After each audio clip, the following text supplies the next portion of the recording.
Warning. This video and all other videos on this channel are for entertainment purposes only. The content of this video and all other videos on this channel are the opinions of the creator only and do not constitute legal, trading, investment, or financial advice of any kind. Investing carries a high level of risk and the majority of retail clients lose money. Do not invest in capital unless you understand the risks and you are prepared to lose it all.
Alright, hello and welcome to Camel Finance. I'm your boy Camel and welcome to Friday. Before we get into today's episode, this is a wholly positive thing, right? But the comments are getting intense. It is becoming a full-time job to answer every one of these comments. So, I am moving to a system now where the members still get priority response to comments, but if you're unsubscribed, okay, then I might not see your comment because I'm going to start filtering them by subscribers. So if you do want to guarantee a reply to your comments, make sure you are subscribed in future videos going forward. Like I said before, if you're a member, then you'll get priority replies to the comments. I do my best to answer every one of those, but they are getting intense. I think I had something like 550 odd comments on yesterday's video. So anyway, we're going to keep going. I'm going to do my best. I also have an announcement that I'm going to actually leave until the end, but you're going to want to stick around because I've got a big announcement from Kamazabi here. So stick around to the end. In the meantime, US PPI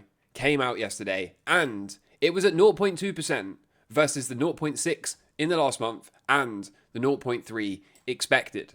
So on a month-over-month basis, it is coming down. But on a year-over-year basis, it seems to be in this sticky zone. And this is for both PPI in the blue and core PPI in the orange. So for me, it begs the question, right? Is this time different? Are we going to see this, right?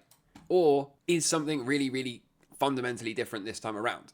Okay, is this going to be completely different to here, to the 2008, or to the 2000? I personally don't think so, right? I think this is another sign that points towards the writing being on the wall, that points towards not having as long left as people expect. And whilst the underlying story at the moment is indeed that inflation is sticky, right? Whilst the underlying story right now is potentially that everything is going to be higher for longer, I still think the best course of action here is to be proceeding with caution into the next few months, despite expecting higher prices. Speaking of proceeding with caution, the US is prepared for potential failure of major Wall Street banks.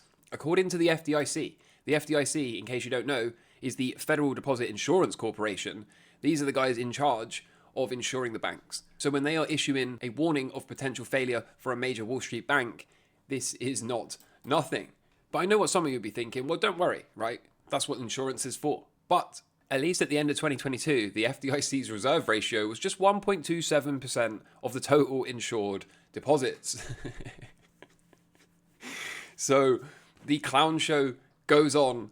The clown world continues day by day. And it begs the question, doesn't it? Have you got an exit? Have you got Bitcoin? Have you got gold? Have you got silver? Well, if you haven't, and you're perhaps thinking about getting an allocation to Bitcoin, there's good news here because Coinbase has integrated Apple Pay for Bitcoin and crypto purchases in the UK, right in time for retail to arrive and buy the top of the left translated cycle. And a lovely chart here from Tony the Bull showing the 2-day Bollinger Band width is the tightest it's been since October of 2023, right before Bitcoin broke out into a 75% rally. Another 75% from here takes Bitcoin above 120,000 US dollars. So for anyone unfamiliar with Bollinger Bands, these are the outside bands marked in blue. As the bands compress, right, as the gap between the bands gets smaller and smaller, it tells us to be on the lookout for an expansion. It does not give an indication of direction. The expansion could be up or down. But we can see by the width at the bottom here, we are currently undergoing a compression, as Tony says, not seen since October of 2023. And again, back there, very good things happened to the price of Bitcoin walking forward. Tells me at least to keep an open mind about seeing this compression result in an expansion. And for me, given we're already in an uptrend, I expect that uptrend to continue. So is 120k loading? That is to be determined. I found this from Max Kaiser. I'm not really sure how valid this is. I'm not really sure how much I believe this. I certainly want to believe it, but I would be lying to you if I presented this as fact.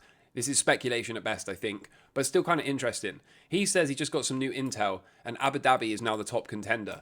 This is in reference to the speculation that an undisclosed nation state just bought another 100 Bitcoin, bringing their total to 59,000 Bitcoins. Needless to say, this kind of size is not typically representative of a retail client or an investor. This kind of size has led people to speculate that this would be an undisclosed nation state. So going back to Max Kaiser's tweet, he is talking about potentially seeing Abu Dhabi step into this space and grab themselves an allocation to Bitcoin.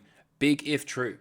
Is it true? That's going to be determined at a later date. And I found this since we're in the middle of finding some cycle lows for the stock market and for a few other things in the not too distant future, probably the latter part of next week. For a bit of context, okay, just remember that your average year sees more than 7 separate 3% dips in the stock market. It also sees more than 3 separate 5% mild corrections. It sees at least 10% correction a year. And we get a bear market typically every 3.5 years. And so far, in 2024, the maximum peak to trough is only around 2%.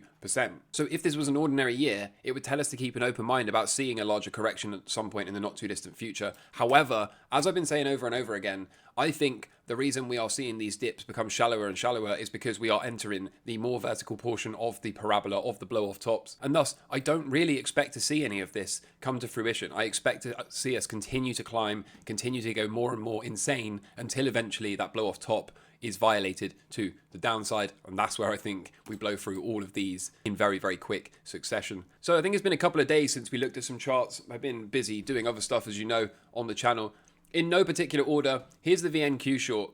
A lot of people have been asking about this. I did post it to Twitter. Not really a great deal has happened, as you can see, kind of chopping around.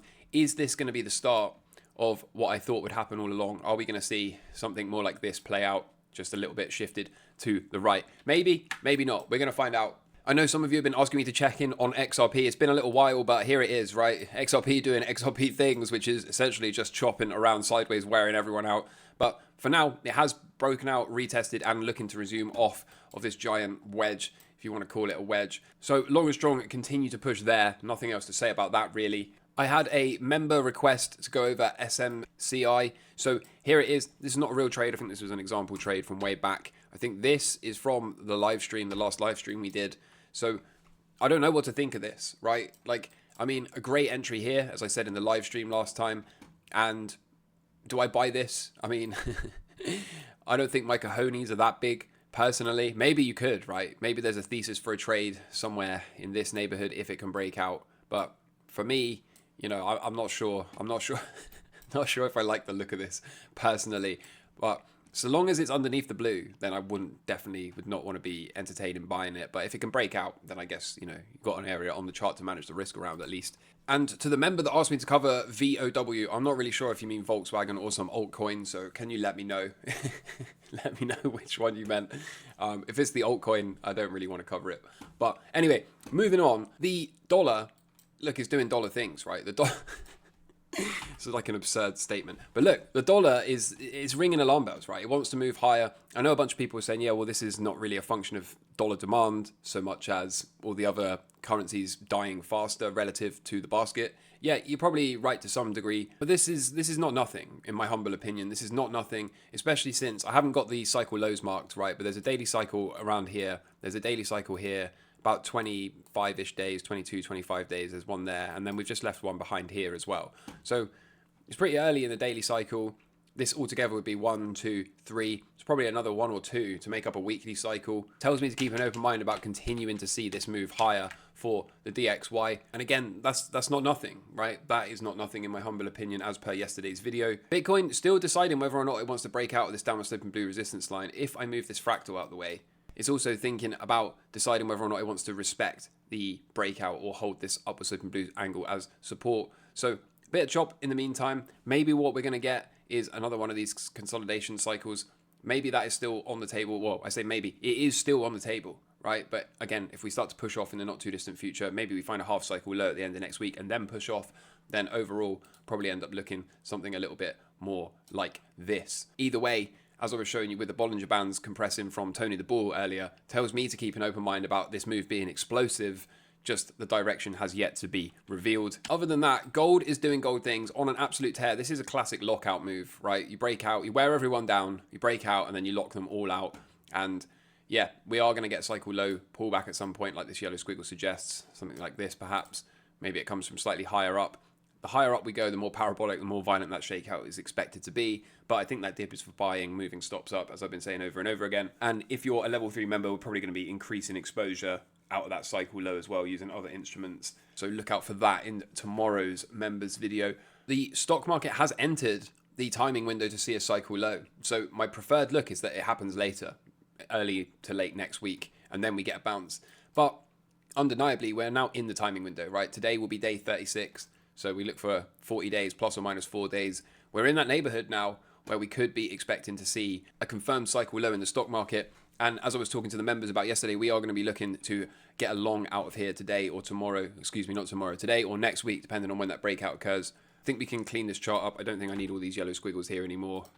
And as I was saying in yesterday's video, the focus for me now is going to be on finding this cycle low, confirming it, getting long, and then expecting to see that third angle get set. So big moment for the blow off top thesis, because if we don't set a third angle, then, you know, we're not necessarily going to enter a blow off top moment, and then I'm going to have to readjust and re-evaluate my overall base case hypothesis. Kind of the same deal for the NASDAQ, right? It was thinking about breaking out yesterday. I hope it gets rejected. It's just easier to deal with if the cycle low comes later. But again, if it breaks out, I want to respect that, and I'll be looking to add my Dow Jones position back if we can get there, if we can get the signal flash. Other than that, we're seeing the likes of Coinbase thinking about leading Bitcoin higher, perhaps. That's my interpretation, at least. Same with MicroStrategy. I think it's thinking about leading Bitcoin higher. These other crypto-related stocks are kind of just hanging around. So maybe I have to pay 1 or 2 more stops there. And if I do, that's fine. That's what stops are for. I'm sure there'll be opportunity to add back in the not too distant future. Oh, and as promised, big shout out to Kemazabi here. On his page, he has put together 7 chapters that form this kind of ebook. I will put a link to Kem's Twitter profile in the pinned comment, so you can just click that and go straight there. Highly recommended for you to go through and read these 7 short chapters. They will give you a complete overview of where we are in the big picture. In here it contains a lot of confluence with the type of stuff that I present on my channel. There's also some things that differ slightly. So if you get some time, do go over there. I think there's about 2 pages for each one of these chapters, so you can certainly get through it in your lunch break. You're probably going to want to read it more than once. There is certainly some awesome information in there. And in the not too distant future, it's looking like we're going to put together a live stream or some kind of pre-recorded video going through this and discussing this. So do take the time to go and read this. Do take the time to go and understand it as best you can. And then I guess look out for some rums getting drunk at a later stage in life with us going through this and asking a bunch of questions and potentially doing it over a live stream. So highly recommended to go and read these 7 chapters from Kem. Absolutely fantastic work, in my humble opinion. Like I said, I will put a link to his Twitter profile in the pinned comment of this video. Other than that, I hope you all have a fantastic weekend. If you're a member, look out for the members video that's coming tomorrow. Also look out for the signals regarding the S&P and the NASDAQ and stuff. Think if we break out, then we'll be getting long today. Like I was saying yesterday, going to have to respect breakouts. My preference, if I got to choose, would be we do roll over into next week. That just makes it a lot easier for me to deal with. Other than that, you know, there's going to be some opportunities coming up, right? Next week, we got some cycle lows for gold. Bitcoin is compressing and wants out, right, as well. So, I mean, things are going to heat up, right? And as I was saying in yesterday's video, if you can just give me the benefit of the doubt that I can continue to be right for another 6 or 8 weeks, okay, then things should enter bananas mode.